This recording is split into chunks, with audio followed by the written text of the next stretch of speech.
Bun găsit tuturor! Probabil înțelepciunea este una dintre puținele calități care nu sunt inerente tuturor, dar care este extrem de valoroasă în lumea modernă.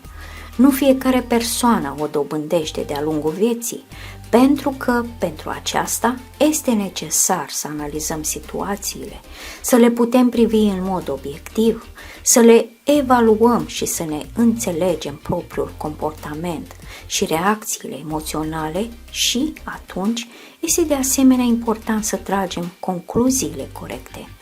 Dar, din păcate, nu toți oamenii sunt înclinați către acest lucru. Cineva preferă, în general, să trăiască cu fluxul, nu conștient, fără să se gândească la relațiile cauză-efect. Și există o categorie de oameni care s-au născut într-un moment bun, sub egida zodiei, care, de la naștere, le-a conferit un anumit set de calități, talente și abilități care le permit să dobândească cu ușurință o trăsătură atât de valoroasă precum înțelepciunea. Reprezentanții acestui semn se străduiesc întotdeauna să ajungă la o stare de armonie interioară. Nu le plac certurile, ciocnirile, conflictele, în orice mod încearcă să rezolve pașnic o situație discutabilă, folosindu-și abilitățile diplomatice, capacitatea de a face compromisuri și prietenia. Vi se poate părea că această abordare vorbește de blândețe, dar nu. Acești oameni au un nucleu interior foarte solid, au un sistem bine format de valori și principii. Reprezentanții acestei zodii sunt rareori mulțumiți de ceea ce au în acest moment. Își doresc întotdeauna mai mult, mai bine.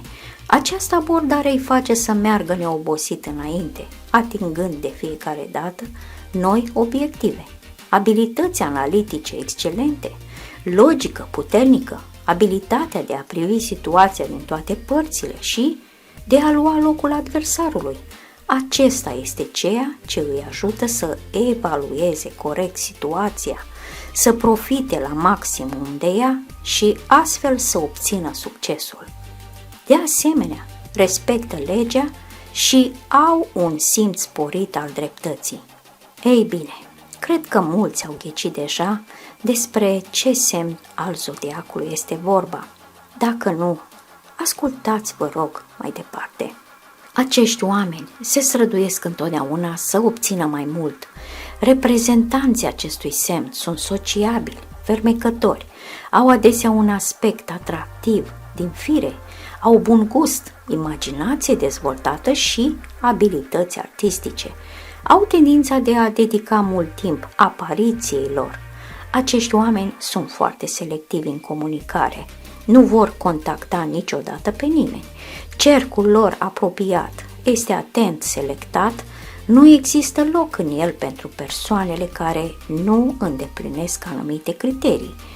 Frică să nu fie singuri. Ei tind să caute un partener peste tot, un prieten mai bun la școală, un însoțitor loial la locul de muncă, un partener de căsătorie și, de asemenea, un partener de afaceri.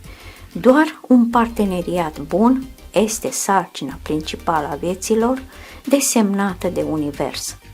Deoarece soarta îi confruntă adesea cu situații duale în care este dificil să aleagă un lucru, ei învață din copilărie să ia deciziile corecte în mod eficient și suficient de rapid, deși îndoielile constante și nevoia de a cântări totul rămân tovarășii lor eterne în viață. Acum, cred cu siguranță că ați ghicit despre cine vorbesc.